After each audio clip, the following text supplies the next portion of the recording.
So I'm just baffled as to how on earth they could get this car into this field in the first place. This is just off the Cooper Angus Road, the A923. How on earth did it get to there? How would it manage it? How would the car get into there? Because there's no any way else it could. There is tracks there right enough, so I may have got in further up. I just want to see them. I've passed this car before a few weeks back, and it was a red car, I think, Cavalier or Vauxhall, and it is now just passed here earlier on the day, and it is now totally destroyed, been burnt out. But I sat there for months, or weeks anyway, and I only just spotted it today that it's just totally destroyed. So I must have come in from up from there. There's actually tyre tracks. It's a Vauxhall. I thought it was a Cavalier or an Insignia or something. It was a Vectra, there you go, it was a red Vectra. I'm not going to show any Pacifics, any number plates or anything like that. I'm not going to do that for privacy reasons, but how on earth did it get in? I'm going to have a walk up there just to see. How on earth could it get into here? How could a car get into here? I don't get it. This was the thing of craze in the 80s and 90s. I remember that cars were stolen and burnt out. But the modern cars these days are all, immobilisers and sophisticated alarms, and make it near enough impossible for the old hot wiring methods.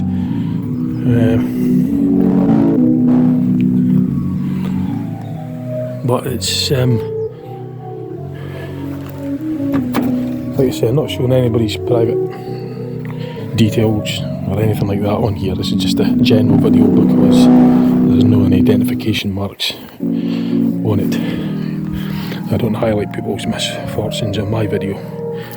But no, it's just, I passed it many times, a few times coming up down the A923 road, and I saw it, I said, jeez, how on earth did I get into there? And now the day I just noticed it's been torched. It's probably been done like a few days or weeks before, not days before, about just a couple of weeks back. I was here last. So it was a Vauxhall Vectra. So I just want to know how on earth, I'm going to have a wee walk up here just to see how it could physically get in, because it's not an off-road vehicle. There's no way it would have got off-road there. How did it get there? So I'm kind of like curious to know. I remember back in the 70s, well no, the 80s, there was a craze that lasted from, probably since the car came out. It would steal them, hot wire them, steal them, joyride them, then torch them. Kind of like petered out by the 2000s,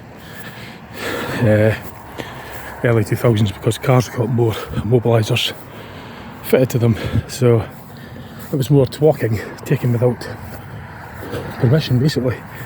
Or stealing the keys to get them, because you can't really hotwire modern cars, not so easily anyway. I wouldn't imagine, because I haven't done it. So I've walked up a wee bit. I can't seem to think anyway so far as to how I could get in, other than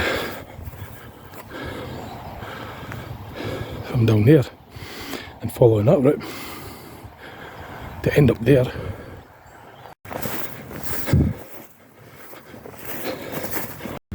Whew. So, as you can see, there's no roads about here.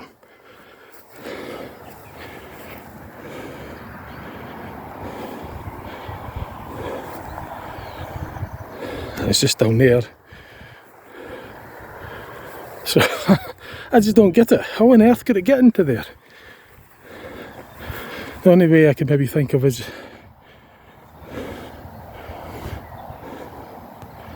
possibly that way.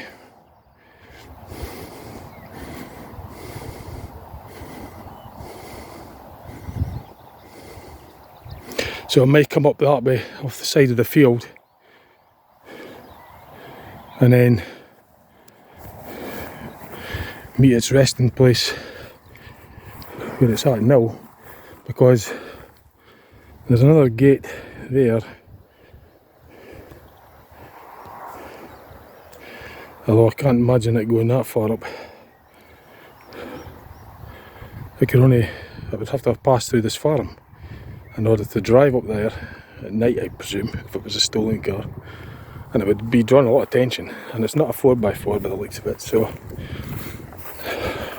it's probably got an open differential, which means if any wheels get stuck in the mud, the whole thing will just grind to a halt. Because if being an open diff, the wheel that's in the mud will just slip like crazy, and the one that's got the traction gets hee-haw, but gets no power, because that's what an open differential gearbox works. So it differentiates the speed when you're cornering round corners, it splits the power. But being an open diff, it won't know the difference. I'll just spin power to the wheel that's going nowhere. But if you've got a diff lock or limited slip diff, then it applies power to the wheel that's got a traction. So as I say, just making my way back towards where the car is in its final resting place. It's a sad end to see a car burned out like that. I don't like, it's a horrible way for anything to go. But this was a craze in the 90s anyway, in the 80s. It was quite commonish to hear of it. And that's probably a fairly old car, being a Vectra. It's a mid-90s model, so it might be easier to, I think even then they had the mobilisers. In fact they did, so I don't know what was going on there. But I think the only way they could get there is on that track going by the side of the wood. I'm going to have maybe a closer look at that track. So I like to make very, very clear in my video, I don't show people's misfortune. So there's no any details or anything being disclosed in this video regarding someone's property that's ended up like this. It's just a video that's puzzling me as to how it got there, and it just kind of like try to figure out how it done it. I mean, there's tracks. You could maybe see two tyre tracks. It looks as though it's sweeping to the right. It's maybe about the right width for a car as well. So how on earth did it manage to get from up there to there when there's not really any obvious way in? There isn't really a track by this forest, by the way. It's more a kind of like a levelish bit of ground where a car may get in. I don't know about you, but I always find something eerie about burned out cars and vehicles. Especially burned out cars and vehicles. There's just something eerie about them. It's just a ghostly like figure. It's yeah, eerie looking. More than looking at this ground at the side of the wood, it just seems unlikely that it would make it up. It wouldn't get enough traction in this. The amount of rain we've been getting this year as well, by the way, it's just crazy. So this ground would normally be pretty wet.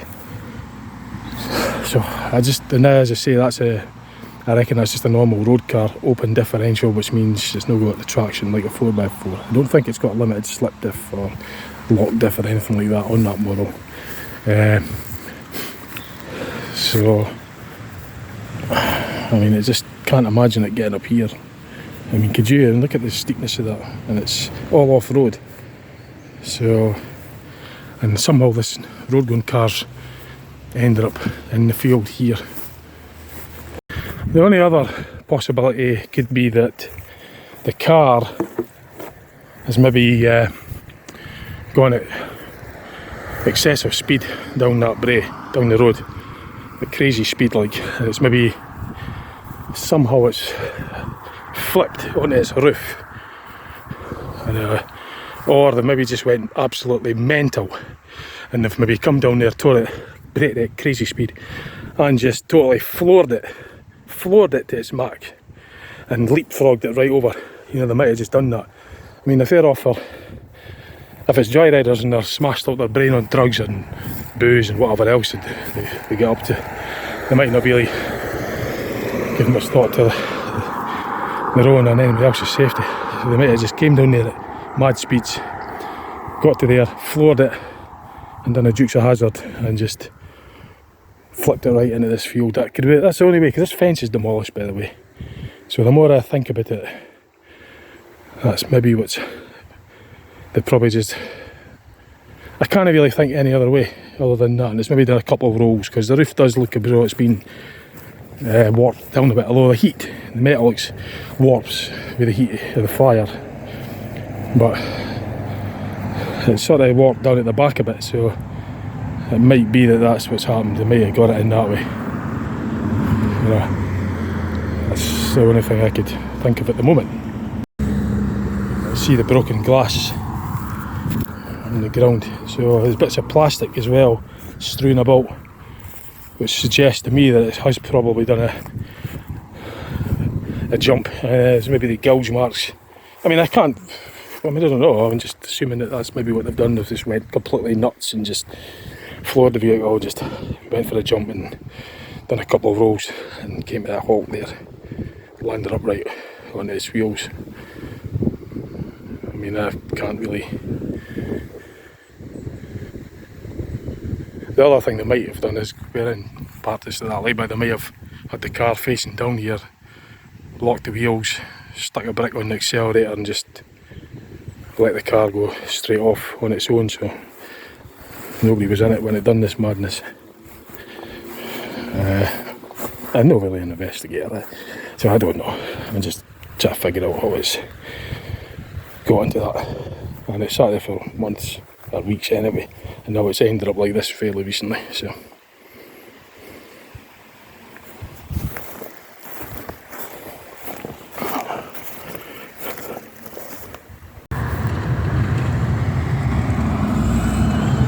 That, by the way, is an Alexander Dennis Enviro 400 double deck bus with Voith transmission on 59, I think it was. It's one of the earlier Enviros, and a bus spotter as well, by the way, so I just thought I'd plug that bit into the video for any bus spotters that happen to be watching this. Right, well, that'll do it. Okay, right. So, that's it. Thanks for watching.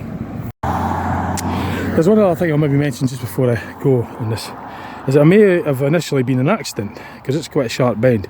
So it may have went off the road, rolled off the road, it sat there for a few months in one bit. Well, not burned out, and then vandals came along and torched it.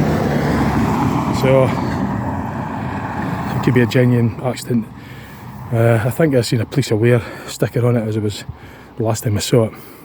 So it could have been an accident. It might have rolled off road, went off road, sat there for a while, and then vandals came up and torched it.